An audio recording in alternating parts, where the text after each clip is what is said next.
السلام علیکم، شرائع دستور سے میں ہوں عبدالقیوم صدیقی اور آپ ہیں AQS کے ساتھ۔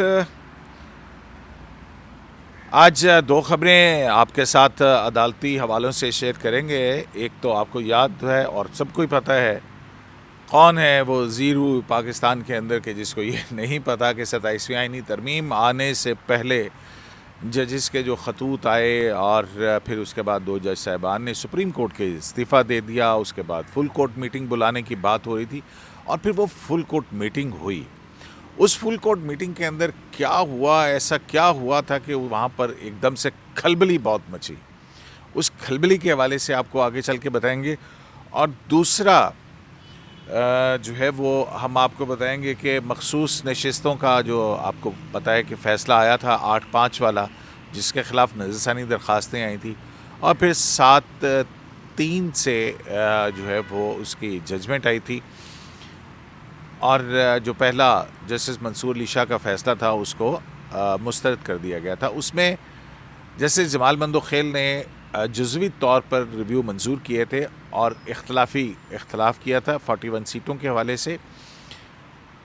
تو اس پر آج انہوں نے اپنا تفصیلی فیصلہ جاری کیا۔ اس میں بہت دلچسپ گفتگو جو ہے وہ انہوں نے کی ہے 187 کے اوپر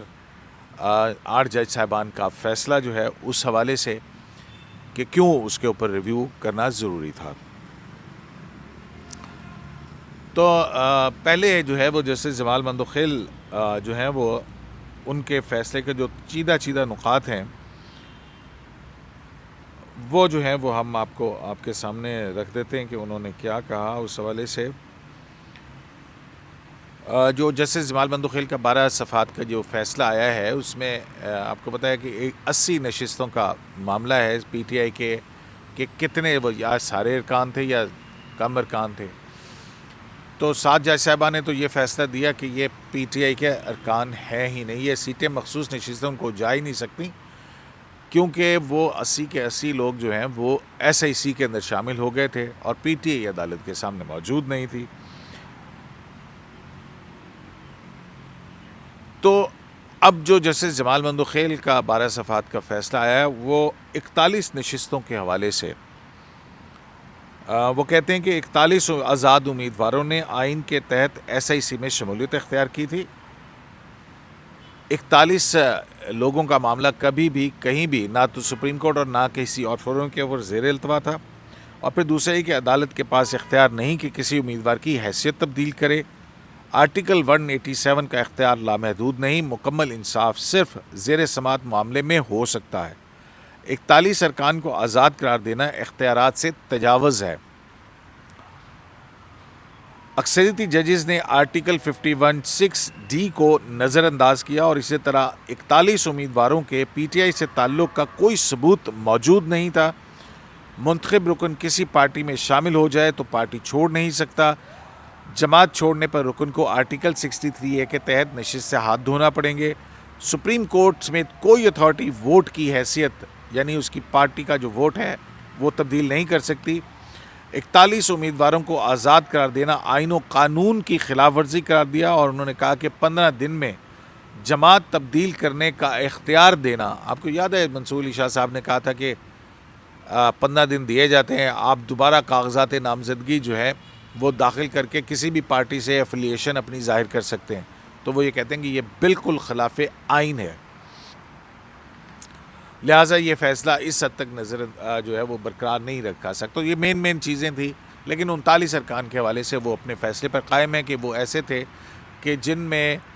کہیں نہ کہیں کاغذات نامزدگی کے اندر پی ٹی آئی کا ذکر تھا، لیکن 41 کے اندر آزاد ہی تھے وہ۔ اور پھر ان کا یہ بھی کہنا کہ 8 جج صاحبان منصور علی شاہ صاحب کے فیصلے میں جس کی 2 وضاحتیں بھی آئی تھیں اس میں ان کو تسلیم کیا گیا کہ یہ آزاد ارکان ہے، اور پھر کہا گیا کہ جاؤ کسی اور پارٹی میں شامل ہو جاؤ، تو وہ آئین کی خلاف ورزی انہوں نے قرار دیا۔ تو اب آ جاتے ہیں جناب سپریم کورٹ آف پاکستان کے فل کورٹ اجلاس میں۔ بڑی ہی دلچسپ جو ہے وہ تفصیلات ہیں ہمارے پاس اس حوالے سے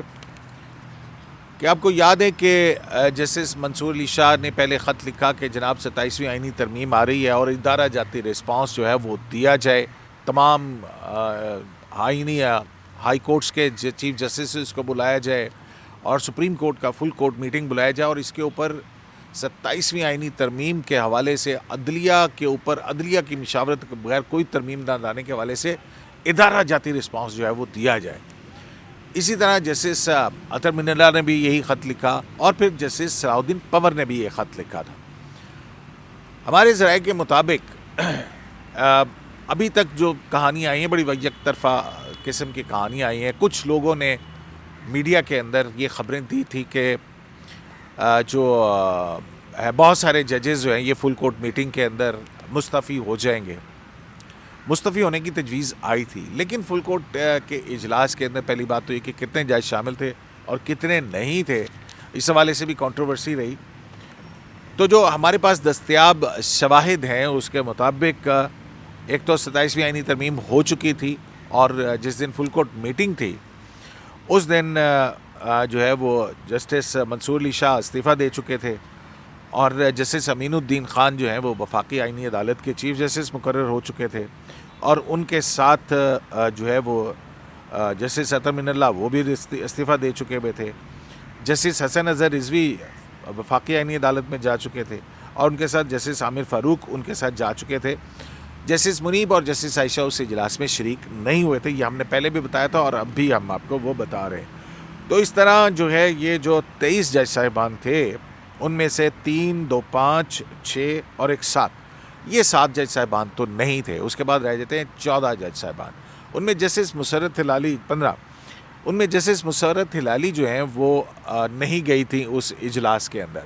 اور اس کی وجہ ان کی ناسازی تباہ بتائی جاتی ہے. لیکن باقی جو ہے وہ اکثریت موجود تھی وہاں پر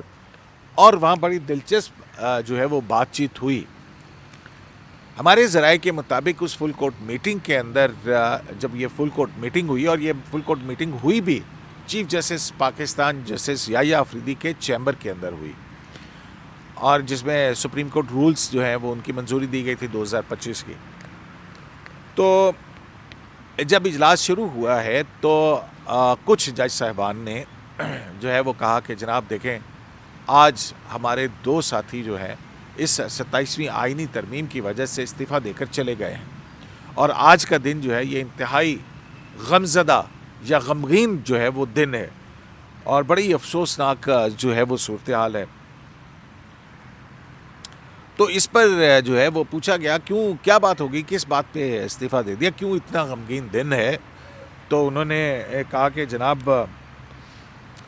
جج صاحبان نے کہا کہ جناب آپ کو خط بھی لکھا گیا تھا اور یہ میٹنگ نہیں بلائی گئی. انہوں نے کہا یہ میٹنگ میں نے بلا لی ہے, اب بتائیے اب کیا آپ چاہتے کیا ہیں.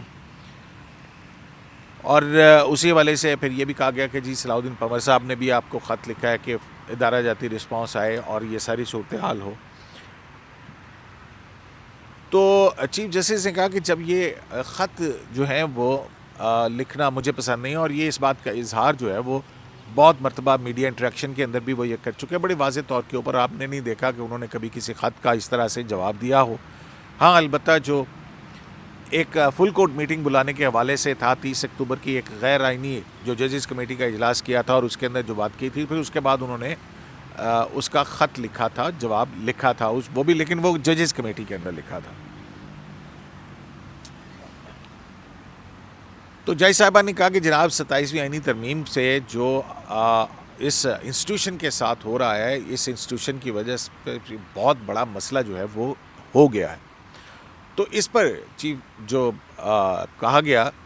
کہ جناب اچھا بتائیے پھر ہمیں کیا کرنا چاہیے, مجھے آئینی اور قانونی اس کا طریقہ کار جو ہے وہ بتا دیا جائے. تو کچھ جج صاحبہ نے کہا کہ جی وہ جو صلاح الدین پنور صاحب نے کہا ہے 190 کے تحت, انہوں نے کہا وہ ٹھیک ہے, وہ جو ان کی بات ہے اور اگر کسی جج کو مجھ سے کوئی بات کرنی تھی میرے دروازے تو سب کے لیے کھلے ہیں, تو آپ آ جاتے, میں آپ کو آپ کی بات سنتا اور اس کے اوپر ہم جو معاملات ہوتے اس کے اوپر ڈسکس کیا جا سکتا تھا. لیکن یہ خطوط لکھنے کی روایت میں اس کو درست نہیں سمجھتا ہوں. تو جب یہ کہا گیا کہ جناب یہ بہت بڑا مسئلہ ہے تو اس پر ادارہ جاتی رسپانس ہونا چاہیے, اس پر پوچھا گیا کہ اچھا بتائیے کہ پھر وہ کیا ہو, اس کا آئینی اور قانونی طریقہ کار مجھے بتا دیجئے. اور یہ سوالات جو ہے وہ فل کورٹ میٹنگ کے اندر مختلف جگہوں سے آئے کہ بھئی ٹھیک ہے ہم اس آئینی ترمیم کو کالعدم قرار دے دیتے ہیں. لیکن یہ بتائیے کہ یہ کون سا اختیار ہے سپریم کورٹ آف پاکستان کے پاس, اور کیا پارلیمنٹ کا یہ اختیار نہیں ہے کہ وہ آئین کے اندر ترمیم کر سکے؟ ہاں البتہ ہمارے پاس یہ اختیار ضرور ہے کہ جب جوڈیشل ریویو کے لیے ہمارے پاس وہ ترمیم آئے تو پھر ہم اس ترمیم کا آئینی طور پر جائزہ لے کے جو بھی فیصلہ ہوتا ہے, اگر وہ درست نہیں ہوتی تو اس کو کالعدم قرار دے دیتے ہیں. تو مجھے آئینی اور قانونی طریقہ کار بتائیں تو اس پر جو ہے, اور پھر اس کے بعد ہم ادارہ جاتی رسپانس دیتے ہیں. لیکن وہاں پر بہت سارے لوگ جو ہیں وہ اس آئینی ترمیم کے حوالے سے, جو اکثریت کہا جاتا ہے کہ وہ اس ترمیم کے مخالف رائے آ رہی تھی, تو اس پر جب یہ بات جو ہے وہ بہت آگے بڑھی تو پھر فل کورٹ میٹنگ کے اندر ایک بہت ایسی تجویز آئی جس تجویز کے بعد بھونچال پیدا ہو گیا. آپ کو یاد ہوگا کچھ میڈیا پرسنز جو ہیں وہ اس بات کی کہہ رہے تھے کہ جناب جو فل کورٹ میٹنگ ہے اس میں چیف جسٹس کا استعفیٰ آ سکتا ہے یا کئی اور جج صاحبان جو ہیں وہ بلک میں استعفے آ سکتے ہیں. کچھ اس طرح کی خبریں بہت سارے ہمارے میڈیا کے دوستوں نے دی, لیکن کچھ نے یک طرفہ طور کے اوپر بھی اس کو دی, لیکن جو مکمل پکچر تھی وہ نہیں تھی. مکمل پکچر اور اس کے اندر کی کہانی یہ ہے کہ جب بہت سارے ججز نے اس ترمیم سے اختلاف رائے کرتے ہوئے ادارہ جاتی رسپانس کی بات کی, تو پھر جب آئینی اور قانونی طور کے اوپر کیا دلیل ہو سکتی ہے وہ آرگومنٹس بھی نہ ہو سکے, اس پر قائل نہ ہو سکے, یکجا نہ ہو سکا فل کورٹ, تو پھر ایک تجویز آئی کہ ٹھیک ہے, پھر اگر آپ یہ کہتے ہیں کہ ادارہ جاتی رسپانس دیا جائے تو پھر ہم ایسا کرتے ہیں کہ ہم تمام کے تمام جو اس وقت وہاں پر 14 کے قریب جج صاحبان تھے, 13 یا 14 کے قریب, ان تمام جج ہم تمام جو ہیں یہ سپریم کورٹ آف پاکستان سے بشمول chief justice of Pakistan resign کر دیتے ہیں. جناب کہنے والے کہتے ہیں کہ جب یہ تجویز اور اس ادارہ جاتی رسپانس کے حوالے سے فل کورٹ میٹنگ کے سامنے رکھی گئی تو وہاں پر پہلے تو ایک دم سے پن ڈراپ سائلنس ہو گیا, اور جب یہ پن ڈراپ سائلنس ہوا تو کئی لوگ جو ہیں وہ ایک دوسرے کی طرف دیکھنے لگے اس حوالے سے, اور اس سارے معاملے کے اندر جو ہے وہ پھر تھوڑی دیر کے بعد جب یہ بات آئی کہ سب ہی سپریم کورٹ آف پاکستان سے استعفیٰ دے دیتے ہیں تو یہی ادارہ جاتی رد عمل ہو سکتا ہے. اس تجویز کے اوپر پہلے خاموشی چھائی رہی, پھر چہم گوئیاں شروع ہوئیں, اور پھر اس کے بعد جو ہاؤس ہے اس کے اندر اکثریت نے جب اپنی رائے دی اور بات چیت ہوئی تو اکثریت نے جو ہے وہ اس تجویز کو مسترد کر دیا. یعنی جب یہ تجویز دی گئی کہ چلیں سارے جج جو ہیں وہ سپریم کورٹ آف پاکستان کے جو ہے وہ ہم استعفیٰ دے دیتے ہیں اور اپنے اپنے گھروں کو چلے جاتے ہیں, یہ ہمارا ادارہ جاتی رد عمل ہوگا, تو اس کے اوپر ہاؤس پہلے خاموش ہوا, پھر چہم گوئیاں ہوئیں, اور پھر اس کے بعد جب اس کے اوپر بحث ہوئی تو اکثریت نے جو ہے وہ استعفے نہ دینے کا فیصلہ کیا اور کہا کہ یہ تجویز نہیں ہونی چاہیے. تو اس طرح جو ہے وہ یہ فل کورٹ میٹنگ جو ہے وہ پھر اپنے اختتام کو پہنچے, اور پھر اس کے بعد جو سپریم کورٹ کے رولز ہیں ان کی منظوری کا عمل جو ہے وہ مکمل ہوا. تو جناب ہم نے آپ کے ساتھ یہ اس فل کورٹ کی اندر کی کہانی کے اندر کیا ہوا آپ کے ساتھ آپ کے سامنے پیش کر دی, اور پھر آپ نے دیکھا کہ اس کے بعد جو ہے وہ کچھ استعفے نہیں آ سکے. وہاں اس اجلاس میں صلاح الدین پنور صاحب جو ہیں وہ شریک نہیں ہوئے تھے. ہمارے ذرائع کا کہنا ہے کہ وہ ابھی تک اپنی جو چھٹیاں ہیں وہ چھٹیوں کے اوپر ہیں, جیسے صلاح الدین پنور تو وہ جو ہے جلدی اپنی چھٹیاں ختم کر کے آئیں گے اور پھر وہ عدالت میں جو بینچز ہیں ان میں سے اس کا حصہ بنیں گے, کیونکہ اس کے بعد جو پہلا 27ویں آئینی ترمیم کے بعد 17 سے 21 کا ججز روسٹر جاری ہوا اس میں 8 بینچز بنائے گئے تھے اور ان بینچز کے اندر جیسے صلاح الدین پنور نہیں تھے. تو ہمارے ذرائع نے جناب یہ تصدیق کی ہے کہ چیف جسٹس پاکستان, یہ میں اب ذمہ داری سے کہہ سکتا ہوں کہ جب یہ ساری باتیں ہوئیں آئینی اور قانونی طور کے اوپر تو پھر چیف جسٹس پاکستان کی طرف سے یہ تجویز آئی تھی کہ چلیں پھر ٹھیک ہے ہم استعفیٰ دے دیتے ہیں, اور پھر اس تجویز کے اوپر بہت ساری اکثریت نے جو ہے وہ اس سے کہا کہ ایسا نہیں کرنا چاہیے. تو استعفوں کی تجویز کے اوپر پھر یہ کھلبلی مچی. شرائع دستور سے AQS لائیو سے اجازت دیجیے, اللہ نگہبان.